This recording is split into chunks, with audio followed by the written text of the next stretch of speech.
Hello అండి. ఇప్పుడైతే నేను కేరళ బనానా చిప్స్ అయితే చేశాను అనమాట. ఇవైతే క్రిస్పీగా మంచిగా వచ్చినాయి. లైట్ వెలుతురుకైతే కలర్ కొంచెం డిఫరెంట్గా కనపడుతుంది. ఈవినింగ్ టైంలో చేశాను కదా, అందుకనమాట. ఇప్పుడైతే బనానాస్ని తీసుకొని వాటుపక్క ఇటుపక్క తొడాలు ఉంటాయి కదా, 2 తొడాలను అయితే కట్ చేసేసుకోవాలి. వీటిని అయితే పైనుంచి కింద దాకా ఇలా ఘాట్లు అయితే పెట్టేసుకోవాలన్నమాట. ఇలా బనానాకి ఒక 3-4 షాట్లు ఘాట్లు పెట్టేసుకొని తోలు తీసేస్తే చాలా ఈజీగా అయితే వచ్చేస్తుంది. ఘాట్లు మరీ లోపల దాకా పెట్టేయమాకండి, బనానా కూడా కట్ అయిపోతే స్లైసెస్ అనేవి సరిగ్గా రావన్నమాట. అందుకని చెప్పేసి కొంచెం పైన వరకే ఆ తోలు మందమే ఘాట్లు పెట్టేసుకొని ఇంకా తొక్కు అయితే మొత్తం తీసేసుకోండి. నీట్గా వచ్చేస్తుంది, చాలా ఈజీగా వస్తుంది అనమాట. ఇవైతే 2 months వరకు నిల్వ ఉంటాయంట.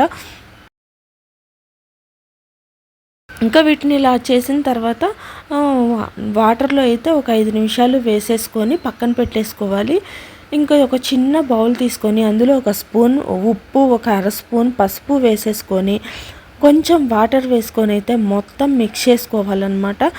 ఇలా ఇంకొంచెం వాటర్ వేసుకొని మొత్తం కలిపేసి దీన్ని కూడా ఒక పక్కన పెట్టేసుకుందాం.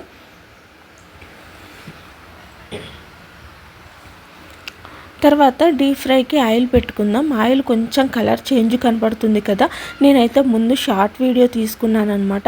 ఒకే ఫోన్లో అయితే 2 వీడియోలు తీస్తున్నాను, అందుకని చెప్పేసి ఆయిల్ కొంచెం అలా కనపడుతుంది. ఇందులోకైతే నేను డైరెక్ట్గా చిప్స్ని అయితే తురిమేస్తున్నాను. ఇలా తురుముకోవడం వల్ల ఒకదానికొకటి అతుక్కోకుండా ఉంటాయి. డైరెక్ట్గా ఆయిల్లో వేసుకుంటే మంటని మాత్రం లో ఫ్లేమ్లో పెట్టుకోండి, ఎందుకంటే నూనె వచ్చి చేతుల మీద పడుతూ ఉంటుంది.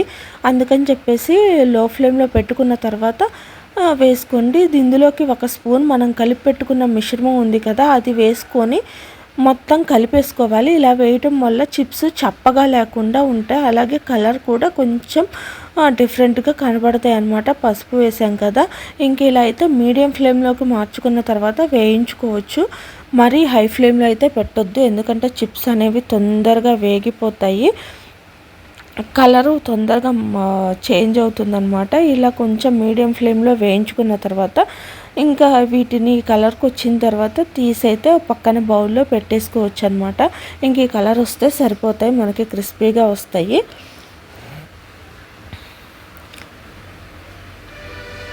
ఇంక ఇలా అన్నీ తీసేసుకున్న తర్వాత ఇప్పుడైతే నేను విడిగా తురిమి వేస్తున్నాను.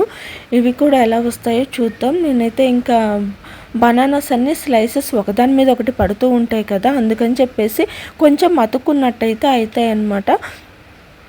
ఇంకా ఇలా అయితే విడిగా మొత్తం తురిమేశాను. వీటిని అయితే ఆయిల్లో వేస్తున్నాను. ఇవి ఆయిల్లో వేసిన తర్వాత కూడా కొన్ని అయితే విడివిడిగా వస్తున్నాయి, కొన్ని అయితే రావట్లేదు.